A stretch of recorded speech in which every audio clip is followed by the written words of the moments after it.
Sir क्या दलितों को यहाँ भी बोलने का सर अगर सबको 4 मिनट दे दो मुझे दे दो।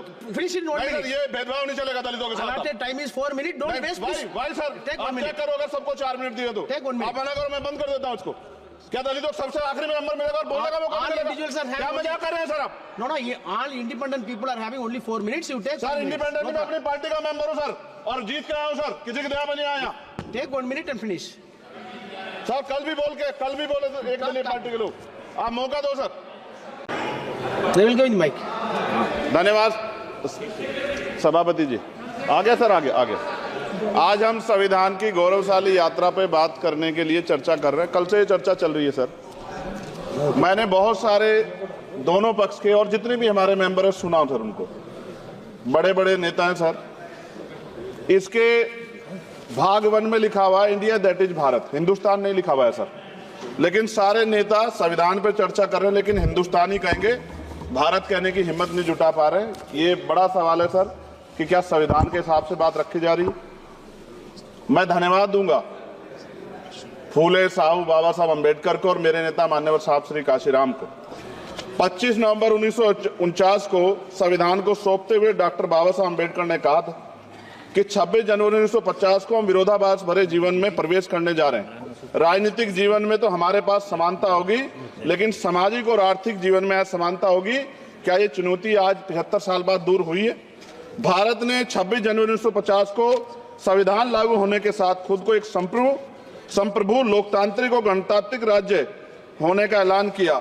लेकिन सर उस समय संविधान की स्थिति ये थी कि जैसे गांव का कोई आदमी, मैं 50 की बात कर रहा हूं, वो 50 साल पहले शहर में आ जाता और बड़े लोगों की महफिल में चला जाता, उस जहां वो खाना खा रहे हो, और वो टेबल पे नैपकिन को खा के जो है कि कहता कि ये तो फीका, क्योंकि वो जानता नहीं था, वो समझता नहीं था संविधान को, संविधान है क्या। संविधान उसके लिए महज दस्तावेज था।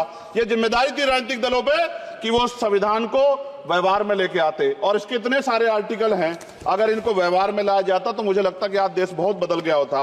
बाबा साहब ने कहा था कि लोकतंत्र भारतीय भूमि का केवल ऊपरी पोशाक है, उनके अनुसार यहाँ की संस्कृति अनिवार्य तौर पर लोकतांत्रिक है। भारत जैसे गरीब और गैर बराबरी वाले देश में संविधान के जरिए छुआछूत खत्म करना, वंचितों के लिए सकारात्मक उपाय करना, सभी वयस्कों के लिए मतदान का अधिकार देना और सबके लिए सम्मान अधिकार तय करना, ये बहुत बड़ी उपलब्धि थी सर। ये संविधान है कि आप वहां बैठे हैं और मैं यहाँ खड़ा होकर अपनी बात रख रहा हूं, और इस देश में आदिवासी महिला के तौर पे जो है राष्ट्रपति बनी है, और प्राइम मिनिस्टर तो नहीं बना, लेकिन शेड्यूल कास्ट के बड़े नेताओं को भी जो है राष्ट्रपति बनने का मौका मिला। इस संविधान की देन, अगर वोट हम पे नहीं होता तो शायद अमीर और जो राजा महाराजा खुद को मानते हैं हमारी गलियों तक नहीं आ पाते, हमारे हाल नहीं जान पाते। आजादी का मतलब सर सिर्फ अधिकार पाना भर नहीं है, इसके लिए हमारे संविधान में सरकार और नागरिकों के अधिकारों के साथ साथ उनके कर्तव्यों का विस्तार से उल्लेख किया गया है। बाबा साहब ने संविधान सभा में दिए गए भाषण में कहा था कि स्वतंत्रता आनंद का विषय है, पर अब हमें अपनी जिम्मेदारियों पर भी ध्यान देना होगा। संविधान ने सुनिश्चित किया कि रानी के पेट से राजा जन्म नहीं लेगा, वोट से नेता तैयार होगा। आर्थिक बराबरी के लिए सरकार क्या कर रही है? गरीब और गरीब हो रहा है, अमीर और अमीर हो रहा है। सुबह उठते कहीं बम की धमकी मिलती, कहीं दंगे की। ये अमृत काल है सर या धमकी काल है? कितना बढ़ रहा है आर्टिकल 15 सर। भारत में आज भी घोड़ी चढ़ने बैठते होती है। प्लीज सर क्या दलितों को यहाँ भी बोलने का सर? अगर सबको 4 मिनट दे दो मुझे दे दो।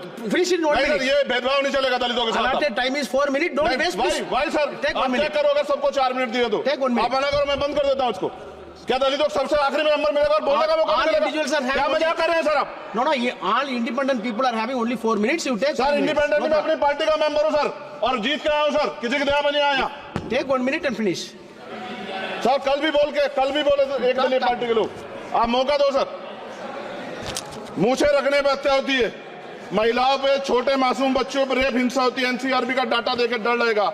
यही 1 किलोमीटर में संविधान को जला गया, और महाराष्ट्र के परभनी में अभी भी संविधान को नष्ट किया गया, उसकी कॉपी को। आर्टिकल 25-26 में संविधान में सभी को धार्मिक आजादी। कहाँ है दलितों की, मुसलमानों की, जैनों की, बौद्धों की, ईसाइयों की? छत्तीसगढ़ में सतनामी समाज को संविधान की अपनी धार्मिक आजादी के आधार पर जो है उनको अपमानित करके जेल में बंद कर दिया। संभल, अजमेर, अयोध्या सब इसका उदाहरण है। आज ये सरकार आलोचना डरती है। कितने लोग जेल में बंद है?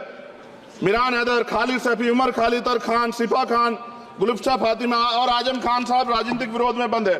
सरकार यहाँ बैठी है, सरकार सामाजिक न्याय की बात करती है। बताए कितने दलित मुख्यमंत्री बना रखे हैं आपने? 13 ज्यादा सरकार स्टेट में सरकार है। कितनी महिला मुख्यमंत्री है? आपकी सरकार ने सुप्रीम कोर्ट के आदेश के बाद रिजर्वेशन प्रमोशन में जारी नहीं किया, और ओबीसी को पॉलिटिकल रिजर्वेशन आप देंगे नहीं देंगे, आप बताने का काम करें।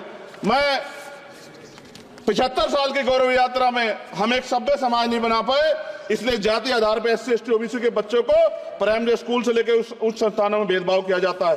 सरकार निरंकुश हो गई, कोई बुलडोजर से कार्रवाई करता है। कल मंत्री जी ने कहा हमने राष्ट्रीय पिछड़ा वर्ग आयोग बनाया, 69 शिक्षक भर्ती में उसकी सिफारिशों को नहीं माना। EWS के जरिए आपने संविधान पे आरक्षण के प्रावधान पे हमला किया। 1 मिनट में खत्म कर रहा हूं sir.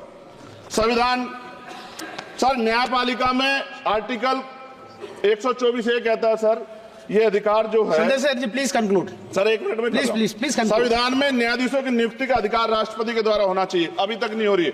All India judicial service commission कब बनेगा? क्या चंद परिवार ही सर जज बन सकते हैं? और आज हम सर, मैं सरकार से सवाल पूछना चाहता हूं सर, सेवाओं में SC ST OBC वर्ग का कितना प्रतिनिधित्व है? भारत सरकार के मंत्रालयों के अधीन PSU में, बैंकों, बीमा कंपनियों में और स्वच्छता संस्थानों में आउटसोर्स तथा कॉन्ट्रैक्ट पर वर्तमान कार्यरत कर्मचारी कुल कितनी संख्या है?